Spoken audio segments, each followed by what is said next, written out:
Après ce drame qui se déroule, ce massacre qui se déroule au Proche-Orient, exactement en terre sacrée de Palestine, euh, quasiment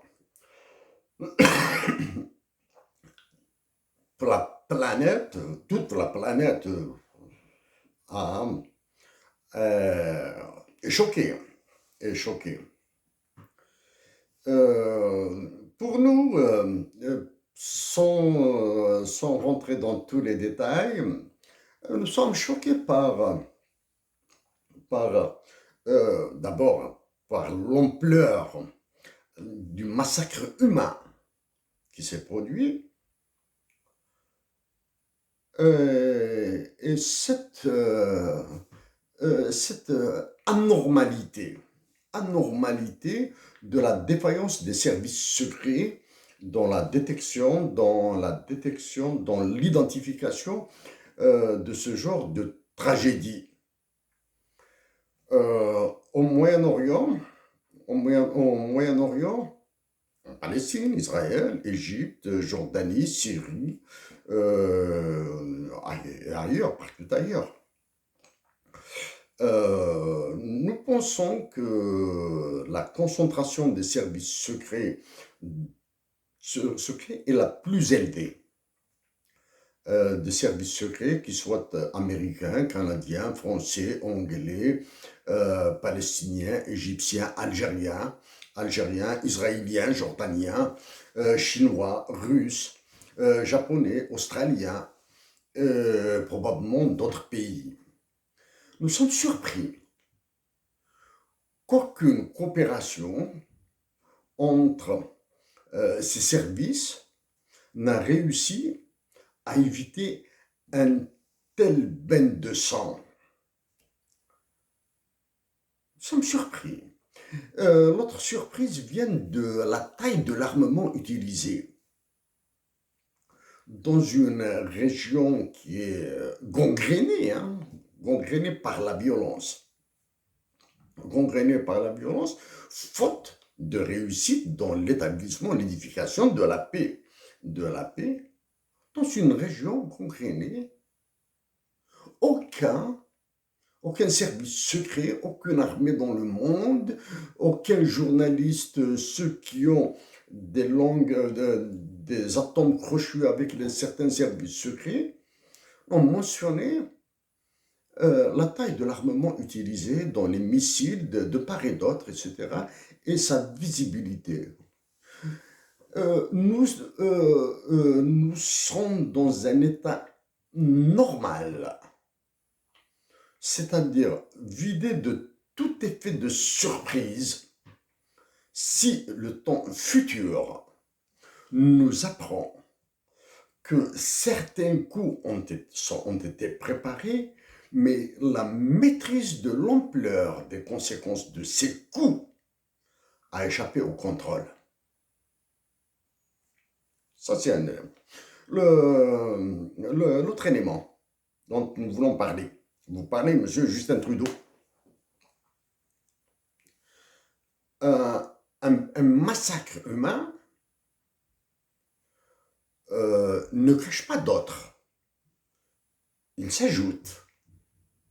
Ce massacre qui se produit actuellement en Palestine et Israël s'ajoute au massacre qui se produit au Yémen, au massacre qui se produit au Soudan, dans son ancienne surface, ancienne étendue, au massacre qui se produit entre la Russie et l'Ukraine, à une renaissance du massacre en Yougoslavie avec ce qui se passe au Kosovo. Sauf que certains conflits, certains massacres bénéficient d'une couverture extraordinaire et déclenchent des réactions politiques occidentales, et même orientales, des plus fermes. Parmi ces réactions, il y a la vôtre, Justin Trudeau. Il y a la vôtre.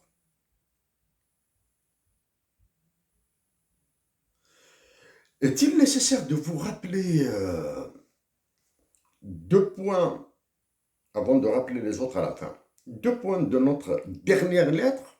Bon.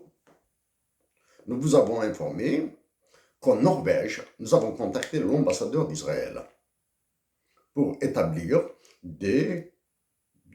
pour lancer des discussions, dialogues et négociations entre Israël et l'Algérie.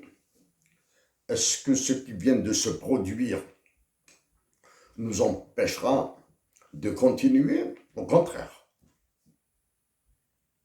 Il nous oblige à continuer, à établir ses contacts, à établir ses relations, à lancer des négociations. Ça, il nous oblige. Vous, monsieur Justin Trudeau,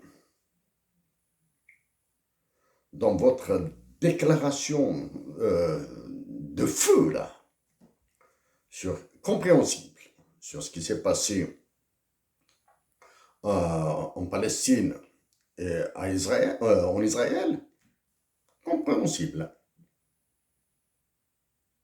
et complètement disproportionné. Nous devons vous rappeler que c'est en 2011-2012 que nous avons participé à un premier dialogue entre les religions musulmanes et juives à Montréal, donc dans le cadre d'un programme sponsorisé par le gouvernement provincial québécois à l'époque. Nous tenons juste à vous dire aussi, à vous le répéter, puisque nous vous l'avions dit dans une lettre, qu'il y a plus d'une année, donc avant cette tragédie et cette touradour sur glane qui s'annonce, que nous avons suggéré à l'État algérien de lancer des discussions, dialogues et négociations, même formelles, avec Israël, sachant que l'État algérien actuel, l'actuel État algérien, a commencé par déblayer le terrain pour ce genre de discussion, dialogue et négociation, en mettant à la disposition de l'autorité palestinienne dirigée par Mahmoud Abbas, qui est complètement absent là, beaucoup d'argent, beaucoup de millions de dollars, et en donnant énormément de millions de dollars, énormément de centaines de millions de dollars à la Tunisie, puisque la Tunisie a été victime d'un bombardement de la part d'Israël les années 85.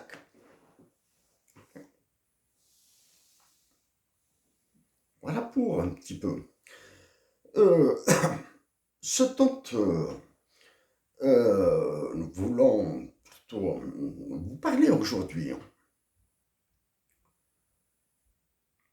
d'autres parlent de ce qui se passe en Palestine et Israël, en Palestine et Israël, etc. D'autres parlent, chacun interprète la situation comme il l'entend, bien sûr. Ce qui nous a choqués en tant que Canadiens, de votre part, la disproportion de la solidarité officielle, c'est-à-dire de votre solidarité à vous, là. Solidarité envers les victimes israéliennes, et ensuite, une petite solidarité envers les Palestiniens. Des deux côtés, ce sont des humains. Des deux côtés, ce sont des humains. Vous nous parlez de barbarie? La barbarie d'une partie palestinienne, de la non-barbarie d'une autre partie, l'israélienne. Allons-nous tomber dans le panneau de la factualité, de la temporalité de cette tragédie. Non. Ce qui se passe au Moyen-Orient est un vieux problème.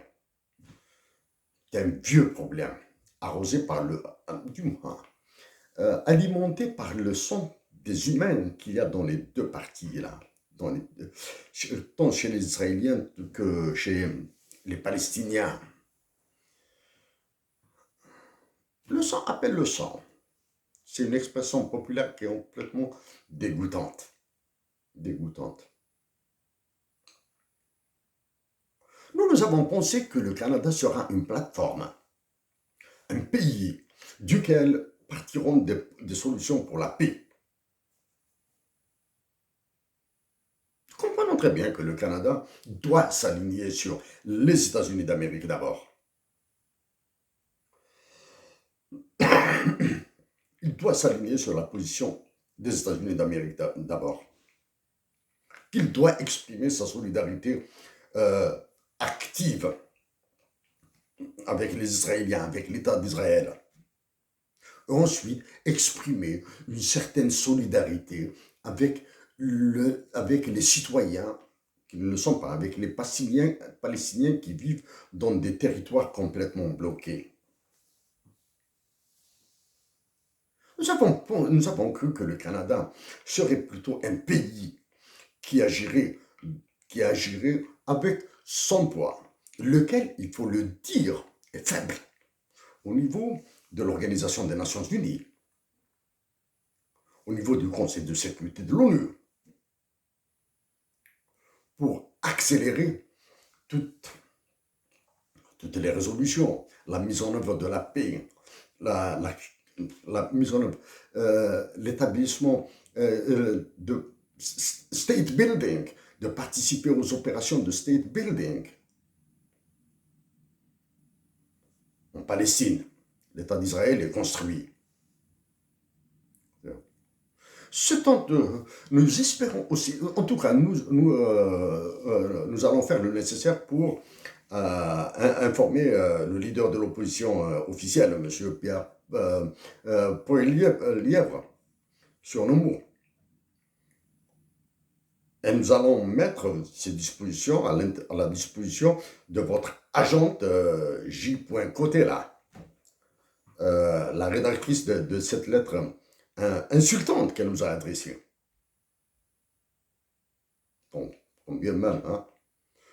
Comme dirait l'autre, beaucoup d'eau a coulé sous les ponts.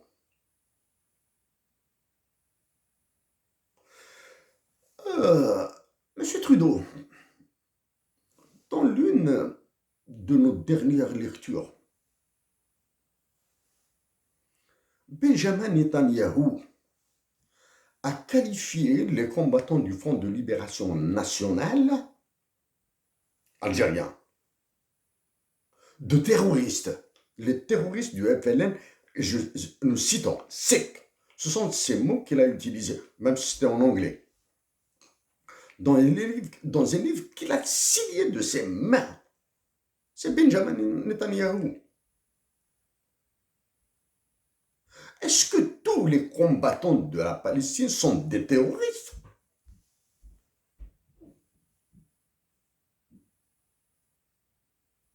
Voilà. Ça, c'est la première. 2. Après les deux guerres de 67 et 73 entre les pays arabes et Israël, des opérations d'une grande diplomatie internationale, pas de la petite diplomatie actuelle, internationale, ont été lancées. Le premier accord, c'est l'accord de Camp David. L'accord de Camp David, qui a coûté la vie à Anwar Sadat, l'ancien président d'Égypte. En 1993, ce sont les accords dits d'Oslo, ensuite parrainés par les États-Unis d'Amérique, qui ont abouti à des accords de paix. Et donc, ils ont été signés par Yasser Arafat, Isaac Rabin et Shimon Peres. Que s'est-il passé? Isaac Rabin a été assassiné dans le dos. Par qui? Par un extrémiste israélien. Qui est devenu Premier ministre après l'assassinat d'Isaac Rabin? C'est Benjamin Netanyahu. Lui-même, dans ce livre, dans son livre, dans l'un de ses livres, le livre que nous avons lu, avait dit qu'il avait torpillé les accords d'Oslo. Parce qu'il a pensé, dans la petite pensée qui le caractérise en tant qu'extrémiste. Actuellement, il est broyé par l'absence d'une force politique homogène pour le contrecarrer. Il avait torpillé les accords d'Oslo. C'est lui-même, c'est Benjamin Netanyahu. Donc, Benjamin Netanyahu est inapte à des négociations de paix. Dans la mesure où il est l'instigateur de la violence.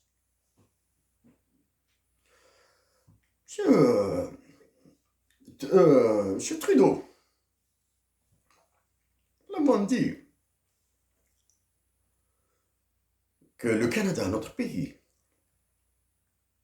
doit être un tracteur pour la paix.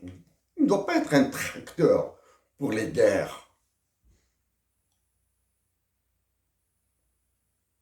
Avant votre prise de pouvoir, avant que vous deveniez Premier ministre, d'autres gouvernements canadiens, tout en demeurant alignés sur les États-Unis d'Amérique, ont agi pour le développement en Afrique, ont agi pour le développement de la paix un peu partout dans le monde. Vous, Justin Trudeau, votre deuxième mandat a été possible par deux événements. La déconfiture des conservateurs, des conservateurs canadiens, et surtout, votre succès, le succès du Parti libéral à Toronto. Si l'ambiance électorale à Toronto, était contre le Parti libéral, vous auriez mordu la poussière. Ce Trudeau, nous sommes algériens, bien sûr, algériens d'extraction. Je suis canadien, citoyen canadien. Durant ce deuxième mandat, vous avez enfoncé le Canada. Vous avez massacré le comportement international du Canada.